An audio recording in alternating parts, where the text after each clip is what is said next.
तो आज हम शुरू करने जा रहे हैं mathematical method by SM Yusuf, उसका चैप्टर नंबर 8 आज हम स्टार्ट करने जा रहे हैं। तो इधर मैं लेक्चर नंबर में लिख दूंगा और ये इस बुक की हर चैप्टर की मैं लेक्चर 1 से शुरू करूंगा। यानी अगर ये चैप्टर नंबर 8 है तो इसके भी लेक्चर नंबर 1 से मैं शुरू कर रहा हूँ, और अगर दूसरे चैप्टर होंगे तो उसके भी लेक्चर नंबर उस लिहाज से मैं 1 के हिसाब से शुरू करूँगा। तो आज हम स्टार्ट करने जा रहे हैं इसका चैप्टर नंबर 8, जिसका नाम है इनफाइनाइट सीरीज़।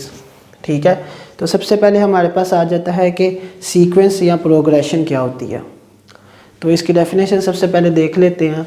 वो कहता है a sequence is a function, a sequence एक फंक्शन होता है where domain is a subset of set of natural numbers. एक ऐसा फंक्शन जिसमें जो डोमेन हो वो हमारी क्या हो, सबसेट हो किसकी, नेचुरल नंबर के सेट की। नेचुरल नंबर के सेट से मुराद ये है कि हमारे पास जो इंटीजर्स हों वो पॉजिटिव हों। ठीक है, यानी माइनस वाला ना हो, वो पॉजिटिव ही हो। और इसको समझने के लिए हम ज़रा देख लेते हैं। फंक्शन हमने पढ़ा था, फंक्शन क्या होता है। फंक्शन एक ऐसा रिलेशन होता है जो कि दो सेट्स को इंटर रिलेट करवाता है। ठीक है, किसी भी पाथ या ऑपरेशन के ज़रिए। ठीक है, या फिर और इसमें ये लेट्स सपोज ये हमारा सेट ए है, ये हमारा सेट बी है। अब ये इन दोनों को जो रिलेट करवा रहा है ना, वो हमारे पास फंक्शन एफ होगा। और इसमें फ़र्ज़ करें कोई एक वैल्यू है, कोई वैल्यूज़ है ए बी सी, तो ये उनको इसका इमेज उधर बनाएगा।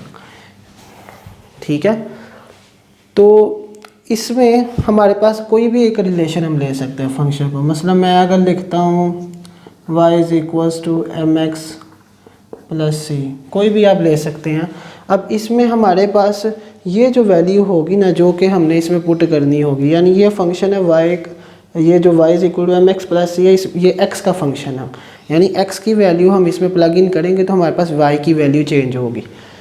तो ये होती है हमारी डोमेन, यानी जो हमने इसको इनपुट देना होता है वो हमारी डोमेन होती है। और जो हमारे पास आंसर आता है या फिर इमेज बनता है हमारा, उसे कहते हैं हम रेंज। यानी इसमें अगर हम कोई एक वैल्यू पुट करेंगे x की, वो हमारी डोमेन कहलाएगी। और उसको सिंप्लीफाई करने के बाद हमारे पास जो जवाब आएगा y का, वो हमारी क्या होगी, रेंज होगी। तो इसी तरह का एक फंक्शन अगर हम उसके अंदर क्या करें, डोमेन हमारी नेचुरल सेट का नंबर हो, यानी सबसेट ऑफ नेचुरल नंबर्स हों, नॉन नेगेटिव इंटीजर्स हों, तो उसको हम कह सकते हैं, उस फंक्शन को हम क्या कह सकते हैं, सीक्वेंस कह सकते हैं। ठीक है, या फिर इसको प्रोग्रेशन भी हम कहते हैं। नेक्स्ट आ जाते हैं हमारे पास, हम लेट कर लेते हैं कि x हमारे पास कोई भी एक नॉन एम्प्टी सेट है। ठीक है, और उसमें हमारे पास मैंने अभी बताया जो इनपुट क्या हो सीक्वेंस के लिए, वो नेचुरल नंबर्स होनी चाहिए, यानी कि नॉन नेगेटिव नंबर्स, और आउटपुट हमारे पास रियल नंबर्स होने चाहिए। इसके बाद रिप्रेजेंटेशन देख लेते हैं। इसको हम मोस्टली इस तरह रिप्रेजेंट करते हैं। ठीक है, और ये हमारे पास सीक्वेंस आएगा, first term A1 A2 A3 up to so on AN and so on. अब इसमें हमारे पास ये हमारे पास फर्स्ट टर्म है, ये हमारे पास सेकंड टर्म है, ये हमारे पास अब थर्ड टर्म है, और सो ऑन कितनी है, nth टर्म है। नेक्स्ट आ जाता है इसकी टाइप्स के ऊपर। अब इसकी टाइप्स डिपेंड करती हैं, बेसिकली हम इसमें दो टाइप्स हम लेते हैं। एक को हम कहते हैं फाइनाइट सीक्वेंस या फाइनाइट प्रोग्रेशन, और दूसरे को हम कहते हैं इनफाइनाइट सीक्वेंस या फिर इनफाइनाइट प्रोग्रेशन। तो इसके नाम से ही हमें ज़ाहिर होता है, फाइनाइट यानी एक ख़ास हमारे पास वैल्यू हमें पता होगी, ऐसी सीक्वेंस जिसमें हमारे पास जो नंबर ऑफ़ टर्म्स हों वो फाइनाइट हों।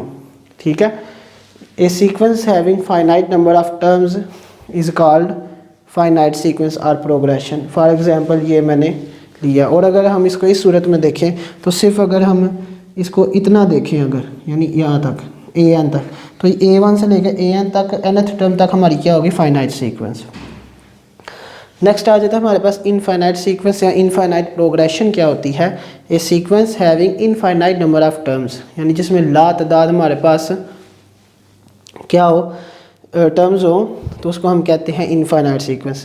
फॉर एग्जांपल दिस और अगर आपने इसमें देखना है तो ये जो सीक्वेंस है जिसमें मैंने बताया nth टर्म के बाद भी हमारे पास आगे टर्म आ रही है, वो नहीं हमें पता कौन सी है, वो इनफाइनाइट नंबर्स होंगे। तो इसको हम कहते हैं इनफाइनाइट सीक्वेंस और इनफाइनाइट प्रोग्रेशन। नेक्स्ट हमारे पास एक पॉइंट है, इसको ज़रा हम देख लेते हैं। The range of A sequence में बी सबसेट ऑफ रियल और कम्प्लेक्स नंबर। हमारे पास जो सीक्वेंस है उसकी डोमेन क्या होनी चाहिए थी, यानी उसका इनपुट होना चाहिए नॉन नेगेटिव इंटीजर्स या फिर नेचुरल नंबर जिनको हम कहते हैं। लेकिन रेंज क्या होनी चाहिए, रेंज या तो कम्प्लेक्स हो सकती है या फिर कम्प्लेक्स नंबर हो सकते हैं या फिर रियल नंबर हो सकते हैं, किसकी, सीक्वेंस की।